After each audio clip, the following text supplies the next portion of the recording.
नमस्कार दोस्तों, सुप्रभात। कैसे हैं आप सभी लोग। उम्मीद है कि आप सभी लोग अच्छे होंगे, स्वस्थ होंगे।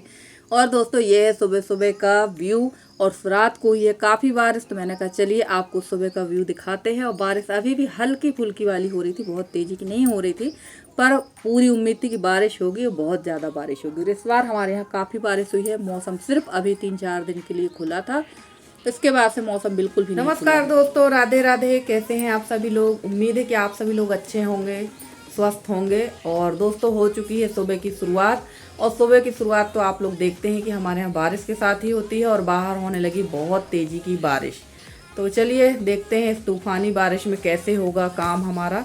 और हमारे यहाँ तो लगभग 1 महीने से बारिश हो ही रही है। हम लोग तो सूर्य देव के दर्शन के लिए तरस चुके हैं।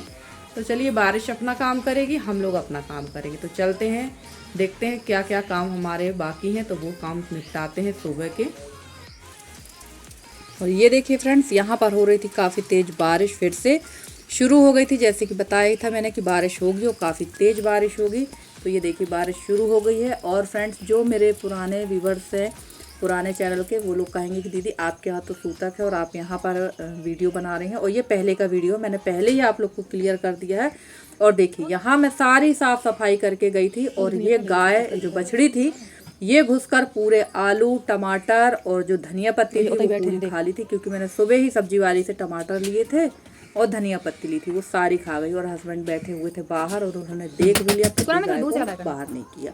तो ऐसा ही होता है, थोड़ी सी लापरवाही आप कर दोगे तो यही काम होता है। और हमारे यहाँ तो सबसे अच्छी बात ये है कि हस्बैंड देखते रहेंगे, पर वो बिल्कुल भी उस नुकसान को रोकेंगे नहीं, क्योंकि उसमें वो उनको गलती नज़र आ जाएगी, भाई तुम्हारे कारण ये हुआ, तुमने क्यों ध्यान नहीं दिया। तो चलिए, अब नुकसान तो सवेरे सवेरे हो गया है। और यहाँ मैं भर रही थी बेसन। अब आप लोग सोचेंगे कि ये टंकी में बेसन क्यों भर रही है, तो टंकी में बेसन नहीं भर रही हूँ। इसके अंदर मैंने डिब्बा रख लिया बेसन वाला, उसमें रख दिया है, ताकि जो थोड़ा बहुत बेसन गिरेगा ना, वो आटे पर ही गिरेगा। और आटा, ये सारी तैयारी मैंने त्यौहार के लिए की थी, पर त्यौहार तो हमारे यहाँ मनाया ही नहीं गया है।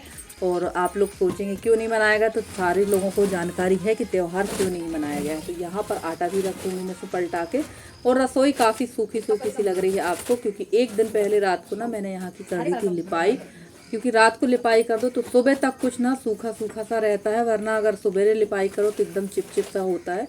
और बारिश की वजह से चिपचिप तो हो ही गई है। अब जब मौसम खुलेगा तभी थोड़ा बहुत सूखेगा। और घर वैसे हमारा नवरात्रि के समय से ही सूखेगा। तो चलिए, यहाँ का काम हो चुका है। फटाफट से मैंने ये सारे काम निपटा दिए हैं। आटा भी मैंने भर दिया है। और ये जो चोकर है, इसको डाल देंगे गाय के तसले में, ताकि गाय इसको खा लेगी। और इसी में कर देंगे, जो छाछ वगैरह बचती है वो सारा हम लोग इसी में भर के रख देते हैं। और ये जो बोरी है, ये देखिए, ये छाछ है, ये भी मैं इसी में डाल दूँगी। जब हमारे यहाँ जो छाछ बच जाती है, यानी मठा बच जाता है, इसको हम लोग गाय को ही पिला देते हैं। थोड़ा बहुत इसमें गाय का जो दलिया रहता है वो डाल देते हैं, नमक डाल देते हैं और छाछ डाल देते हैं। इससे ना इसको गाय बड़े अच्छे से ही पी लेती है। और उसके बाद यहाँ मैं जलाने लगी थी आग, क्योंकि बताया ही था कि रात को ही मैंने चूल्हा चौकी की लिपाई पुताई कर ली थी। और आग जला देंगे ताकि आग अच्छे से सिलक जाए। इन दिनों ना आग बड़ी मुश्किल से सिलकती है। और आग का काम भी है, क्योंकि लगातार बारिश होने की वजह से हम जो है कपड़ों के आग में ही सुखा लेते हैं और खाना पीना भी हमारा इसी में बन जाता है। तो चलिए, यहाँ आग सिलवाने में काफ़ी ज़्यादा मशक्क़त करना पड़ी। और जितने भी प्लास्टिक की पन्नी है, डिब्बे हैं, प्लास्टिक के जो यूज़ में नहीं आते हैं, प्लास्टिक की बोतल हैं, कपड़े हैं पुराने, कटिंग है, सिलाई करने से जो कटिंग निकलती, वो सारी चीज़ें मैं चूल्हा को जलाने में उपयोग कर देती हूँ। क्योंकि पन्नियाँ तो जली जाती हैं खेतों में। और ऐसा नहीं है कि मैं अभी से उपयोग कर रही हूँ, पहले से ही मैं उपयोग करती थी। मैं कभी भी चूल्हा जलाने के लिए, पहले तो केरोसिन बड़े आसानी से मिल जाता था, 5 रुपये 10 रुपये लीटर मिलता था। अब तो केरोसिन देखने को नहीं मिलता है। जो सरकारी उचित मूल्य की दुकान रहती थी ना, वहाँ पर केरोसिन बँटने के लिए आता था, जैसे राशन बँटने आता है ना, उसी वहीं पर केरोसिन भी बँटने आता था। कीमत उसकी ली जाती थी, 5 रुपये 10 रुपये जो उसकी कीमत रहती थी वो दिया जाता था। पर अब शायद केरोसिन 100 रुपये लीटर हो गया है और देखने को भी केरोसिन अब नहीं मिलता। अब सरकारी उचित मूल्य की दुकानों पे नहीं आता है। और पहले किराना दुकानों में भी मिल जाता था हमारे यहाँ, क्योंकि लाइट काफ़ी गोल होती थी, तो पहले केरोसिन से ही चिमनी वगैरह जलाते थे, गैस जलती थी, लालटेन जलती थी। पर अब तो केरोसिन ही नहीं है, तो क्या जलाएंगे। और केरोसिन मिलने के बाद भी मैं हमेशा पन्नी से ही चूल्हा जलाती थी, क्योंकि केरोसिन भी आखिर ख़रीद के लाते हैं। और पन्नी इन वेस्टेज चीज़ों से अगर चूल्हा जला लो तो ये रहता है कि जो पन्नी खाद के साथ खेतों में जाती है ना, वो नहीं जाती है। और बढ़िया उसका डबल उपयोग हो जाता है। एक तो जो हमारे खेतों में खरपतवार हो और प्लास्टिक की चीज़ें जो जाती हैं ना, जो नुकसानदायक होती है वो नहीं जाती है, खरपतवार नहीं, जो नुकसानदायक चीज़ें वो नहीं जाती हैं। और दूसरा जो केरोसिन जला के डाल के अगर हम आग लगाते हैं तो उसकी भी बचत होती थी। तो चलिए यहाँ मैंने दाल चढ़ा दी थी और यहाँ मैं फ्राई करने लगी थी सब्जी। अब आप लोग सोच रहे हो कि दीदी नहाई भी नहीं और खाना बनाने लगी, तो आपने देखा कि बारिश बहुत तेज़ी की हो रही है। थोड़ा सा बारिश रुक जाए तब चल के बाहर का काम करेंगे। और मैं कभी कभी ना आधा सा खाना बना लेती हूँ, जैसे दाल सब्जी तो कर ही लेती हूँ, फिर नहा के आके चावल और रोटी बनाती हूँ। तो चलिए फटाफट से यहाँ सब्जी हम बना रहे थे। और चूल्हे के खाने का तो टेस्ट ही अलग होता है, चूल्हे के खाने में का मज़ा ही कुछ और है। और इस समय मेरी रसोई बड़ी साफ़ सुथरी दिख रही है, आप लोग देख ही रहे हैं। और यहाँ सब्जी मैंने बनाई थी आलू और बरबटी की। अब आप लोग कहेंगे दीदी ये बरबटी क्या होता है, तो आपके यहाँ बरबटी को लोबिया कहते हैं, हमारे यहाँ बरबटी कहते हैं इसको। तो इसकी सब्जी बना देंगे और इसको कर देंगे पीछे और दाल चढ़ा लेंगे आगे। और चलते हैं अब बाहर की तरफ, तो देखते हैं बाहर के हमारे क्या काम है, तो बाहर के काम निपटा लेंगे। और चूल्हे में एक चीज़ बहुत अच्छी रहती है कि आपको जो है खाना तो जल्दी बनता ही है, दूसरी बात ये रहती है कि आप आग को धीमी करके चूल्हा में चढ़ा सकते हैं, जैसे दाल वगैरह जल्दी ही मिनटों में बन जाती है। और जब मैं जहाँ जा ही रही थी कि तब तक आ गए थे मेरे पापा जी, और पापा जी लेकर आए थे दूध, क्योंकि रक्षाबंधन आने ही वाला था। और ये वीडियो पिछले गुरुवार के दिन का। और पापा जी आ गए थे दूध लेकर कि तुम खोवा बना लेना, पर खोवा मेरे यहाँ बन नहीं पाया। आपको पता है कि हमारे यहाँ दुखद घटना हो गई थी, शुक्रवार के दिन ही मेरे बड़े ससुर जी हमारे बीच नहीं रहे, तो फिर दूध खोवा भी नहीं बन पाया। और यहाँ पर मैंने जो है सब्जी जो हमारी पक चुकी थी, दाल भी पक चुकी थी, सब्जी में डाल देंगे मसाले। तो यहाँ मैं मसाले डाल रही थी और दूध भी मैं पकने के लिए रख दिया था मैंने चूल्हे पर। और दूध जो है चूल्हे पर जब धीमी आंच पकता है ना, तो उसका स्वाद अलग ही होता है। गैस पे आप कितना भी दूध को पका लो टेस्ट अच्छा नहीं आता है।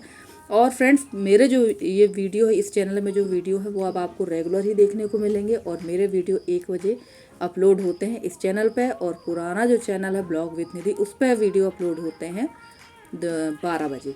तो चलिए फटाफट से ये काम हो गया था और चलते हैं अब देखते हैं बाहर के काम, क्योंकि तब तक पापा जी के साथ थोड़ी देर बैठ गई तो लेट हो गया और बारिश भी यहाँ रुक गई थी।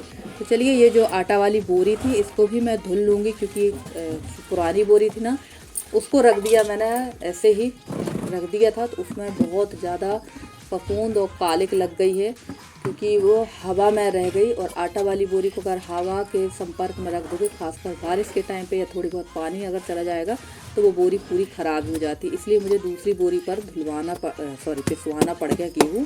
तो दोनों बोरी को धो के रख देंगे ताकि अच्छी तरह से सूख जाएँ। और बोरियाँ तो मैं हमेशा धो ही देती हूँ, बेसन वाला जो थैला रहता है वो भी धोना ही पड़ता है, मैं क्या सभी लोग धोते हैं। तो बोरी धो देंगे। और वैसे इस बार मैं बोरी काफ़ी दिनों के बाद धो रही हूँ, वरना 2-3 बार तो उसी बोरी में पिसवा लेती हूँ, और जब देखती हूँ कि जब काफ़ी ख़राब हो चुकी है बोरी तो धो देती हूँ। तो सबसे पहले धुल लेते हैं कपड़े। और सबसे ज़्यादा बारिश के दिनों में हालत ख़राब होती है कपड़ों की, क्योंकि कपड़े धुलना सुखाने में बहुत ज़्यादा समय लगता है। और कपड़े तो धो लो पर सुखाओ कहाँ, थोड़ी बहुत हवा में भी बाहर आंगन में डाल दो तो थोड़ा बहुत सूख जाते हैं, उसके बाद में फिर अंदर पंखे वगैरह में सुखाना पड़ता है। तो चलिए कपड़े हमारे धुल गए हैं, और मैं बोरी के अंदर जो ये कपड़े वाला निरमा था ये जा रहा था, और अब इसको घिस के धुल देंगे। तो ये देखिए बोरी का हाल इतना बुरा हो चुका था, पर ये बोरी काफ़ी मजबूत है और बहुत अच्छी है। तो इसको धोने में मुझे काफ़ी टाइम लग गया, लगभग 10-15 मिनट इसको धुलने में मुझे लग गए थे, पर मैंने इसको साफ़ ही कर लिया था, क्योंकि इसको फेंकेंगे नहीं। बताया है कि काफ़ी मजबूत बोरी थी गेहूँ पिसवाने के लिए, और बड़ी भी थी, लगभग इसमें 25 किलो आटा आराम से पिस जाता है।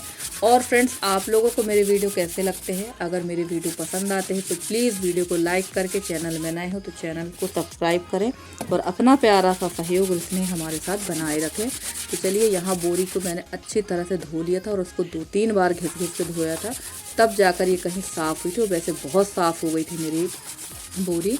और एक भी इसमें जो काले का आप लोग को दिख रही है ना, बिल्कुल भी काले की नहीं रह गई थी। इस तरह से मैंने इसको साफ़ कर लिया था। तो चलिए ये सारे काम करने में टाइम तो लगता ही है। और मौसम हमारा एकदम नीट एंड क्लीन हो गया था जब मैं यहाँ नहाने कपड़े धोने के लिए आई थी। पर उसके बाद दोपहर टाइम से फिर से काफ़ी तेज़ बारिश होने लगी थी, और बारिश तो काफ़ी अच्छी हुई है, ऐसा नहीं कि बारिश अच्छी नहीं हुई है। काफ़ी सारी बहनें हमारे यहाँ बताती हैं वीडियो में कि भाई उनके यहाँ बारिश नहीं हुई है, पर हमारे यहाँ लगातार फिर से बारिश हो रही है। 17 तारीख से फिर बारिश हो रही है। और देखिए किस तरह से धो रही थी, और ये जो ब्रश है ना ये काफ़ी घिस चुका है, फिर भी कोशिश कर रही थी कि अच्छी तरह से साफ़ हो जाए। तो चलिए ये सारे कपड़े निचोड़ लेते हैं। और देखिए नहा धोकर तैयार हो गई थी, खाना वगैरह भी हमारा हो गया था और कपड़े जैसे मैंने धुल के रखे थे वैसे ही रखे हैं। और बारिश देखिए काफ़ी तेज़ी की बारिश आ चुकी है। अब इसमें कपड़े कैसे सुखाएं, क्योंकि ये कपड़े बहुत ज़्यादा गीले थे, तो कपड़े कैसे सुखाएंगे समझ में नहीं आ रहा था। तो फटाफट से यहाँ की जो तार लगी हुई है दीवार के किनारे किनारे उसमें कपड़े डाल देंगे। और ये है बाहर का व्यू जो मैं आप लोग को दिखा रही थी कि फिर से जैसे ही नहा धोकर खाना वगैरह खा के फ्री हुए थे बारिश फिर आ गई थी। तो चलिए फ्रेंड्स, आज का वीडियो कैसा लगा ज़रूर बताइएगा कमेंट करके। अगर आज का ब्लॉग अच्छा लगा तो प्लीज़ वीडियो को लाइक करके, चैनल पर नए हैं तो चैनल को सब्सक्राइब करके अपना प्यारा सा सहयोग और स्नेह हमारे साथ बनाए रखें। मैं पूरी कोशिश करूँगी कि इस चैनल पे मैं रेगुलर वीडियो लेके आऊँ और अच्छे से अच्छे कंटेंट लेकर आऊँ। इसी उम्मीद के साथ मिलती हूँ आपसे अगली वीडियो में। तब तक के लिए बाय बाय।